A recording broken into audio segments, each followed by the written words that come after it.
39 seconds to go. Giants down by 4.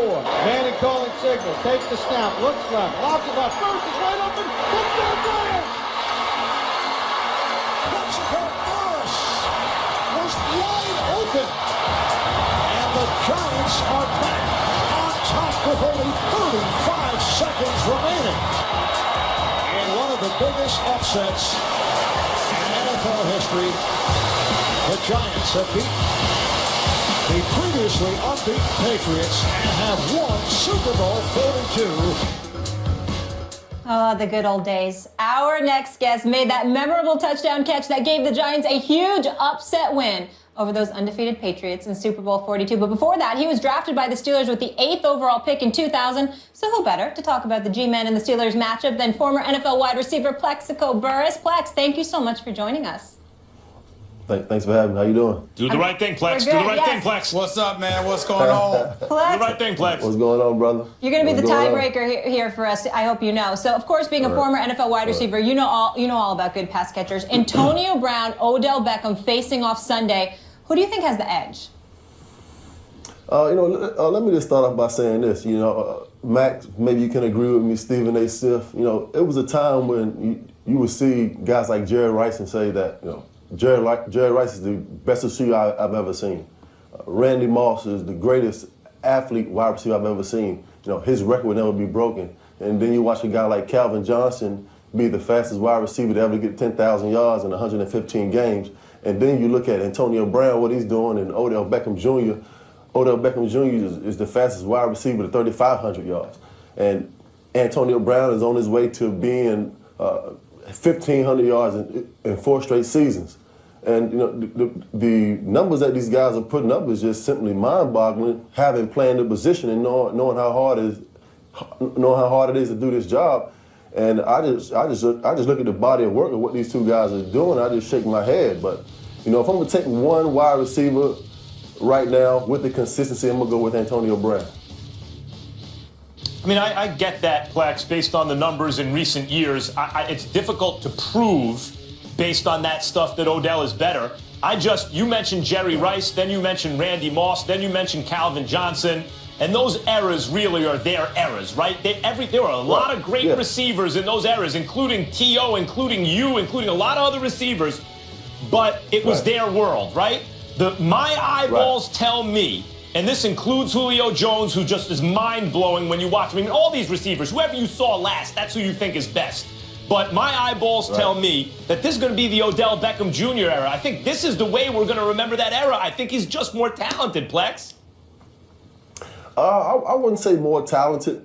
I would say it's more 1A, 1B. You can't just jump on a limb and say, he's more talented. I had a great opportunity of playing with Antonio Brown my last 2 years in Pittsburgh, 2012 and 2013, and just to get to practice and watch the way that this guy works. And when you see the results on Sunday, you know where they come from because you witnessed it firsthand. So I'm not just going to jump out on a limb and say Odell Beckham Jr. is a better talent. I'm just going to go with what I see and what I know personally, and what I saw with my own eyes being there 2 years and watching what he does every Sunday. I'm going to go with the consistency because I know what I'm going to get every Sunday from Antonio Brown. Come out on a limb. It's good out here. It's nice out here. Well, try it. Well, listen. Hold on, Max. I will go this way. Let me ask you this question. Big Ben or Eli?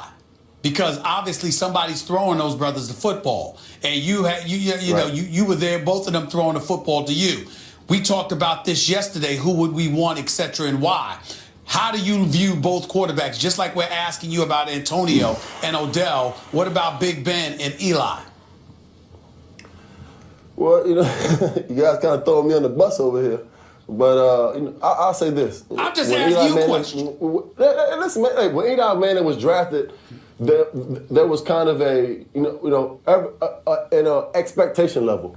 When Ben Roethlisberger was drafted into Pittsburgh, nobody foresaw, the career that he's having now. And both of these guys are two-time world champions, MVPs of that nature. And I always say that, Ben goes out and gets the job done. He wins ugly. They don't really, criticize him as much as Eli being up here in the media market, but having played with both of them, they basically have identical stats, identical numbers. You really can't say right now who is having a better career. With the chips on the line, Plax, you're in the game. Who do you want under center trying to get you the ball, Eli or Big Ben? Hey, I love both of these guys, man. They're great quarterbacks, 2 future Hall of Famers. And I've done it with Eli on that stage, so I know what he's capable of doing, and also Ben Roethlisberger. But I'm going to go with number 10 because I know he's going to put it up there in a nice spot for me to go up and get it. And, he's going to give me that wink or that signal, or he's going to grab his face mask or pat his thigh or pat the side of his helmet and give me the signal for the best route for me to get open. Yeah, people forget that Tyree throw was amazing, but the winning touchdown pass was to Plaxico Burress. Without that, they don't win the Super Bowl. Sorry, Stephen A. Without David Tyree, there's no Plaxico Burress either. Well, let me ask you this question, because as we sit here and we try to dissect the differences between 2 quarterbacks, the responsibility that is on Eli's shoulders clearly appears to be more, because the Giants, at least in recent memory, have not had the running game that the Pittsburgh Steelers have had. But then people look at Big Ben Roethlisberger and they see the hits that he takes, the punishment that he's had to absorb, which is different to some degree, inexplicably, I might add, to what Eli Manning has had to deal with, because Eli Manning is the one that's had a suspect offensive line. How do you gauge that? How do you look at what both quarterbacks have had to deal with and have had to endure en route to being as great as they obviously are now? I mean, clearly Ben Roethlisberger is, one of the, if not the toughest quarterback in the NFL. By far who I played with as far as toughness. And he missed 4 games last year. And then you go back to Antonio Brown, the numbers that he had. Antonio Brown had over 1,300 yards when Ben Roethlisberger missed 4 games. So what would he have done if Ben would have played all 16? But it's definitely, Ben's missed some time over his career. He likes to extend his plays. Guys get wrapped up on his legs and sacks and getting in and out of the pocket and extended plays. So he's definitely, have taken a beating over his career more than Eli Manning. And the Giants organization absolutely do a great job of, putting guys in front of them so that they can protect them. If you don't have Eli Manning, you don't have a contender to play during the season. Plex, before we let you go, who you got Sunday and why? I'm going to go with the New York Giants for this reason. I believe the defense is playing better. JPP is kind of getting back to his old self.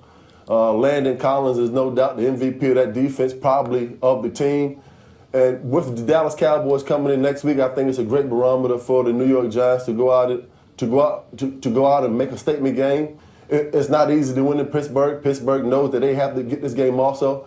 But, it's the NFC East. And the Giants can pretty much, control their own destiny. They go out and get this win Sunday against the Steelers, and knowing that they have the Dallas Cowboys coming into New Jersey next weekend, I believe there's 2 games that they can win. They can go on a run, and they pretty much control their own destiny. They understand that, and we have done it before, going on runs in December, playing with a sense of urgency and knowing that they have to get these 2 games if they want to, be a number 1 seed or what have you, and get to the playoffs.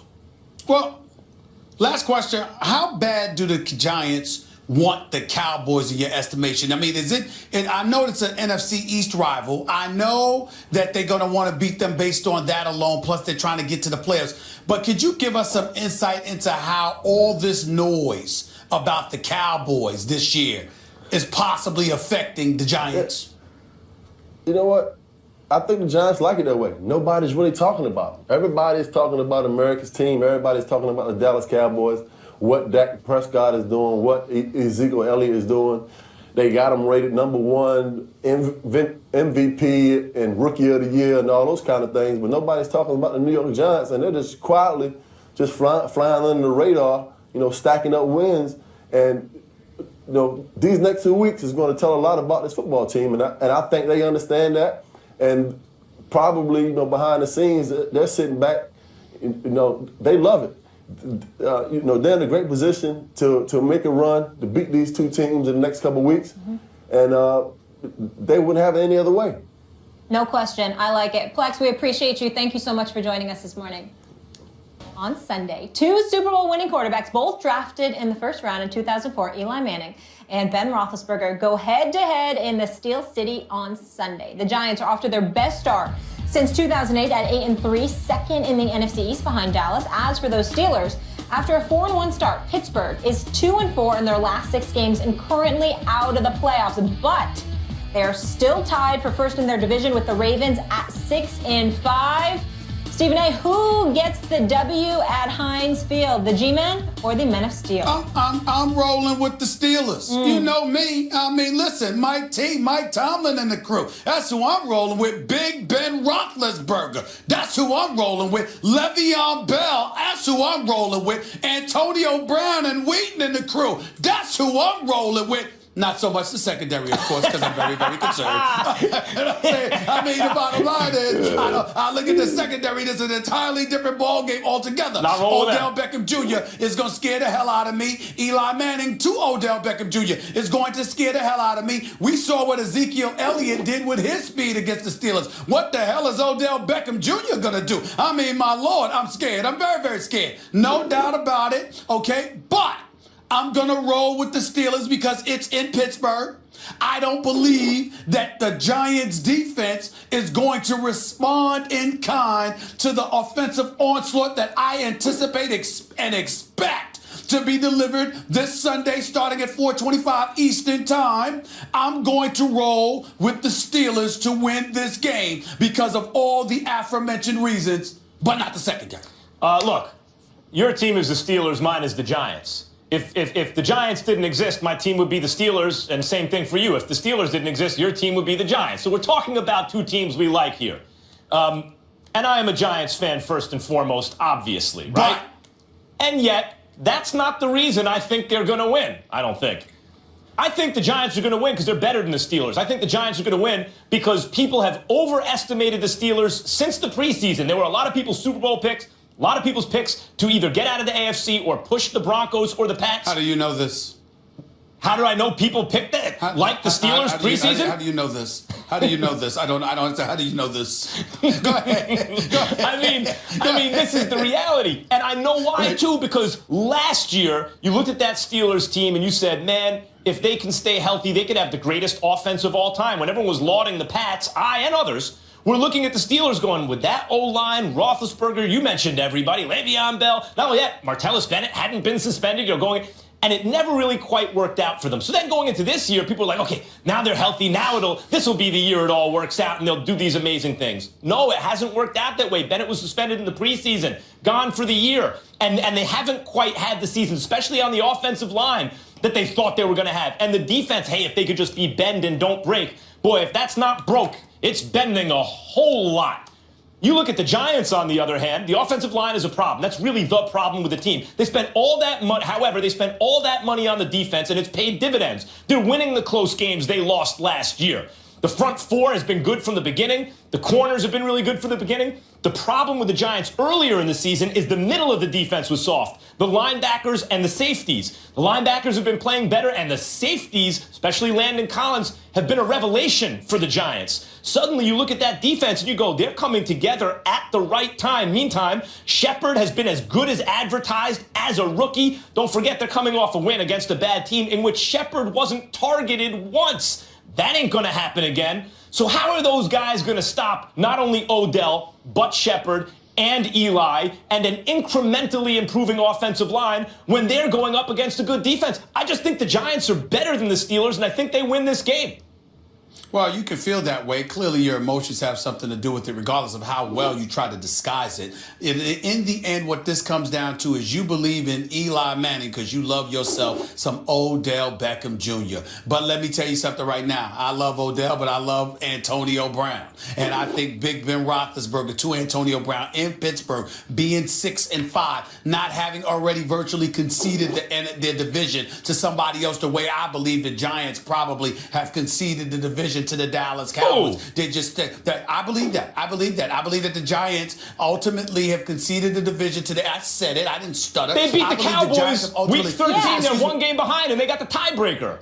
Oh, excuse me. I didn't stutter. I think I was on the show when the Giants beat the Cowboys. I think I know that the Giants have beaten the Cowboys already. Mollywood, Max, Spock, Kellerman, okay? The bottom line is, I believe that the Giants recognize the fact that they are fighting for a wild card spot because they're not going to catch the Cowboys, whereas the Steelers in the AFC North knows there's no wild card coming out of that division. Every game is pivotal. I think the elevated level of urgency works in the Steelers' favor in this particular matchup, and because of that, I believe, despite their secondary, certainly not because of it, that the Steelers will win this game. You know nothing of Giants tradition if you think that's the case, Stephen A. Smith. That's not the nature of this team to give up on anything.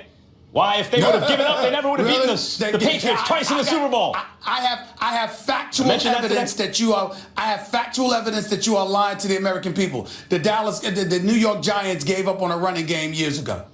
Not true. They have not done very well drafting on the offensive line, but they've tried. Okay. Struggles in the running game a little. Flowers is very young. It could get better. That's no knock against Rashad. That's Eric, no knock could it get against better him. soon, please? All right. But that's what it is. I think the Giants are a better team than the they offensive line. Look, they both have weaknesses. The Giants' main one is on the O-line. The Steelers have their main one is in the secondary. But in fact, given the Steelers' defense, the Giants' O-line is not as much of an issue as the Steelers' secondary is given the Giants' receivers. And the Giants are just better. They're 8-3. They've gotten a little bit lucky, but not that lucky. The defense is better. They're one of the better teams in football. And the Steelers aren't. We shall see. Oh, this is going to be fun. This is going to be fun. The Giants have won 5 of their last 6 in Pittsburgh. 4:25 Eastern, you said it starts? No one tried to talk to me or call me. 5 of their last 6 Can't wait. I'm not talking to anybody then. That's even Focus. another reason why they're going to lose this Sunday. Big Blue. It won't be 6 or Count on it. 7.